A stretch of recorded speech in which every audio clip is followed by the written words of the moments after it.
ஆண்டவரும் உலக இரட்சகருமாகிய இயேசு கிறிஸ்துவின் நாமத்தில் லாகிம் டிவி வழங்கும் ஆட்டுக்குட்டியானவரின் சத்தம் என்கின்ற இந்த நிகழ்ச்சியின் மூலம் உங்களை சந்திப்பதில் நான் மகிழ்ச்சி அடைகிறேன். ஆண்டவர் இந்த நிகழ்ச்சியை நமக்கு ஆசீர்வாதமாக மாற்றி கொடுக்கும்படி இருக்கிற இடங்களிலே நம்முடைய கண்களை மூடி, நம்முடைய தலைகளை தாழ்த்தி, நம்முடைய வாய்களை திறந்து நாம் ஜெபிப்போம். பரிசுத்தமுள்ள எங்கள் பிதாவே, சர்வ வல்லமை உள்ள ஆண்டவரே, உம்முடைய குமாரனாயிருக்கிற இயேசு கிறிஸ்துவின் நாமத்தில் உம்முடைய பாதத்தில் நாங்கள் வருகிறோம். ஆண்டவரே, ஆட்டுக்குட்டியானவருடைய சத்தத்தை கேட்கும்படி நாங்கள் உம்முடைய சமூகத்திற்கு வந்திருக்கிறோம். எங்களோடு பேசும். உம்முடைய சத்தம் வல்லமை உள்ளது. எங்கள் வாழ்க்கையிலே கிரியை செய்யட்டும். இயேசு கிறிஸ்துவின் விலையேற பெற்ற நாமத்தில் ஜெபிக்கிறோம் எங்கள் நல்ல பிதாவே. ஆமேன், ஆமேன், ஆமேன். பிரியமானவர்களே, இந்த நாளிலே நான் உங்களோடு பேசும்படி எடுத்துக்கொண்ட கர்த்தருடைய வார்த்தையின் தலைப்பு என்ன என்று சொன்னால்,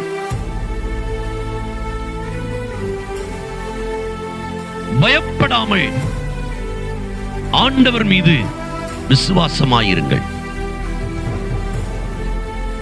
பயப்படாமல் ஆண்டவர் மீது விசுவாசமாய் நம்பிக்கையாயிருங்கள்.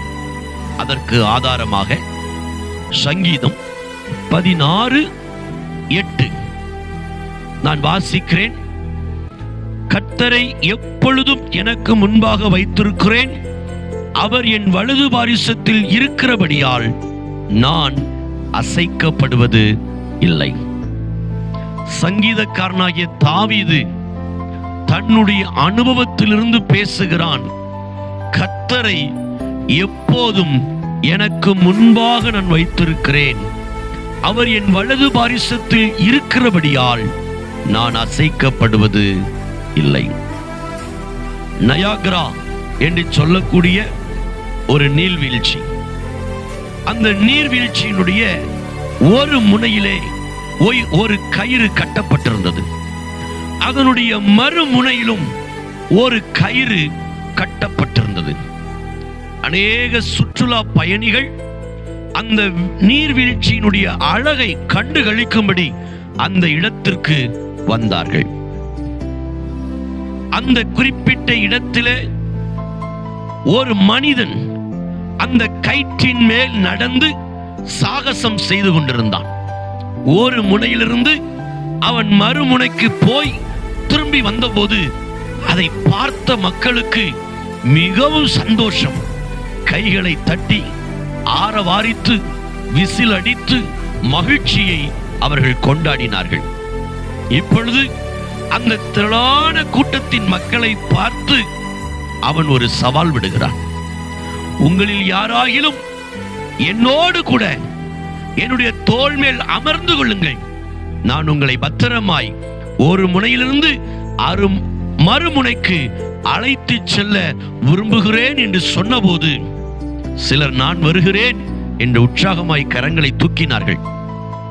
அந்த குறிப்பிட்ட நபர்களை அந்த கயிற்றின் மேல் நடக்கக்கூடிய அந்த சகோதரர் தோள் மேல் வைத்துக் கொண்டு நடக்க ஆரம்பித்தார்.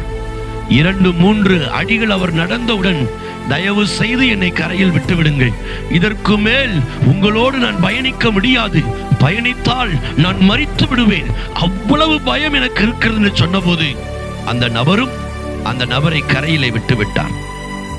திரள் கூட்டத்தில் ஒரு சிறுவனுடைய சத்தம் கணீர் என்று, நான் வருகிறேன், என்னை அழைத்து செல்லுங்கள் என்று சொன்னான்.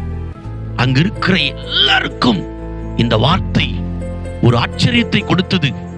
ஒரு சிறு பையன் எப்படி தைரியமாக இந்த நீர்வீழ்ச்சியில் அந்த மனிதனுடைய தோளின் மேல் அமர்ந்து கொண்டு போக முடியும் என்று அவர்கள் யோசித்தார்கள். வேகமாய் ஓடி அவருடைய தோளின் மேல் ஏறி அமர்ந்தான். அந்த மனிதன் அந்த குறிப்பிட்ட தம்பியை சுமந்து கொண்டு, சிறு பையனை சுமந்து கொண்டு ஒரு முனையிலிருந்து மறுமுனைக்கு போய் அங்கிருந்து திரும்பி மறுமுனைக்கு வந்தார். சுற்றிலும் இருந்த பத்திரிகையாளர்களுக்கு மிகுந்த ஆச்சரியம். வேகமாய் தன்னுடைய மைக்கை எடுத்துக்கொண்டு அந்த சிறுவனை நோக்கி ஓடினார்கள். தம்பி, இவ்வளவு மக்கள் இருக்கும்போது, அவர்கள் எல்லாரையும் பயம் சூழ்ந்த போது, உனக்கு மாத்திரம் எப்படி இவ்வளவு தைரியம்?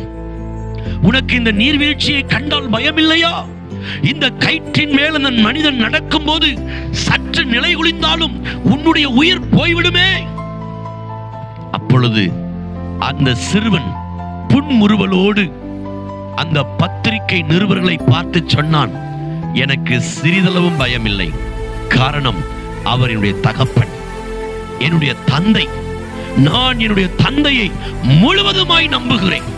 அவர் என்னை இந்த கரையிலிருந்து அந்த மறுமுனைக்கு சுகமாய் கொண்டு செல்வார்.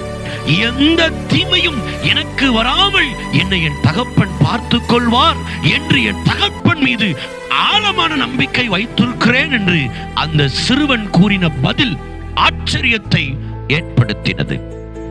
எனக்கு அன்பான சகோதரனே, சகோதரியே, தகப்பனே, தாயே, ஒரு கரையிலிருந்து மறு கரைக்கு தைரியமாய் அவன் போக காரணம் தன் தகப்பன் மீது வைத்திருந்த நம்பிக்கை. பிரியமானவர்களே, நாமும் கூட இந்த உலக வாழ்க்கையிலிருந்து மறுமையின் வாழ்க்கையை நோக்கி நாம் நகர்ந்து கொண்டிருக்கிறோம். நாம் ஒரு கம்பியின் மேல் நடப்பது போல நடந்து கொண்டிருக்கிறோம். இந்த உலகத்திலே பல காரியங்கள் நம்மை பயமுறுத்துகிறது. அந்த நீர்வீழ்ச்சியுடைய சத்தம், அதனுடைய தோற்றம், அதனுடைய ஆழம் அநேகரை பயமுறுத்தியது போல உங்களுடைய வாழ்க்கையிலையும் இன்றைக்கு அநேக காரியத்தை குறித்து நீங்களும் பயந்திருக்க கூடும். ஐயோ, கடனை குறித்து, வியாதியை குறித்து, பிசாசின் போராட்டத்தை குறித்து, பில்லி சூனியத்தை குறித்து, மனிதர்களை குறித்து, அதிகாரங்களை குறித்து ஒருவேளை நீங்கள் பயந்து காணப்படலாம். சங்கீதக்காரன் தாவீது சொல்லுகிறான், கர்த்தரை எப்பொழுதும் எனக்கு முன்பாக நான் வைத்திருக்கிறேன். உங்களுடைய வாழ்க்கையின் எல்லா சூழ்நிலையும் ஆண்டவரை எப்பொழுதும் உங்களுக்கு முன்பாக நிறுத்தி பார்க்கிற ஒரு அனுபவம் உங்கள் வாழ்க்கையாய் மாறிவிடுமானால், அவன் சொல்லுகிறான், அவர் என் வலது வாரிசத்தில் இருக்கிறபடியால் நான் அசைக்கப்படுவதில்லை. கர்த்தரை எப்பொழுதும் உங்கள் வாழ்க்கையின் முன்பாக நீங்கள் வைத்து செயல்படும் போது, உங்களுடைய வாழ்க்கையில வலது வாரிசத்தில் கர்த்தர் இருக்கும் போது நீங்கள் அசைக்கப்படுவதில்லை. இன்றைக்கு உங்கள் வாழ்க்கையின் யாரை முன்பாக வைத்திருக்கிறீர்கள்? மனிதர்களை வைத்திருக்கிறீர்களா? பணத்தை வைத்திருக்கிறீர்களா? திறமைகளை வைத்திருக்கிறீர்களா? தாளந்துகளை வைத்திருக்கிறீர்களா? உங்கள் குடும்ப பின்னணியத்தை வைத்திருக்கிறீர்களா? சொசைட்டியில் இருக்கிற அந்தஸ்துகள், மரியாதைகளை நீங்கள் நம்பிக்கையாக வைத்திருக்கிறீர்களா? அப்படி இருக்குமானால் இன்றைக்கு இந்த வார்த்தையை கேட்கிற நீங்கள் கர்த்தரை உங்களுக்கு முன்பாக வைத்து பழகுங்கள். அவர் உங்கள் வலது வாரிசத்தில் இருப்பார். நீங்கள் அசைக்கப்படுவதில்லை. எத்தனை பேர் ஆண்டவராயிருக்கிற கர்த்தரை உங்களுக்கு முன்பாக வைத்து செல்ல விரும்புகிறீர்கள்? என்னோடு சேர்ந்து ஜெபிப்பீர்களா? பரிசுத்தமுள்ள எங்கள் பிதாவே, சங்கீதக்காரனாகிய தாவீது சொல்லுகிறான், கர்த்தரை எப்பொழுதும் எனக்கு முன்பாக வைத்திருக்கிறேன். பகலிலும் வைத்திருக்கிறேன், மதியமும் வைத்திருக்கிறேன், இரவும் வைத்திருக்கிறேன், காலையும் வைத்திருக்கிறேன், மாலையும் வைத்திருக்கிறேன். கர்த்தரை எப்பொழுதும் எனக்கு முன்பாக வைத்திருக்கிறேன். அவர் என் வலது வாரிசத்தில் இருக்கிறபடியால் நான் அசைக்கப்படுவதில்லை என்று சொல்லுகிற வண்ணமாய் இன்றைக்கு ஒருவேளை இந்த வசனத்தை கேட்கிற என் அன்பு சகோதர சகோதரிகள் தங்களுக்கு முன்பாக கர்த்தரை வைக்காமல் வேறு எந்த காரியத்தை வைத்திருந்தாலும் அதை அவர்களுக்கு மன்னியும்.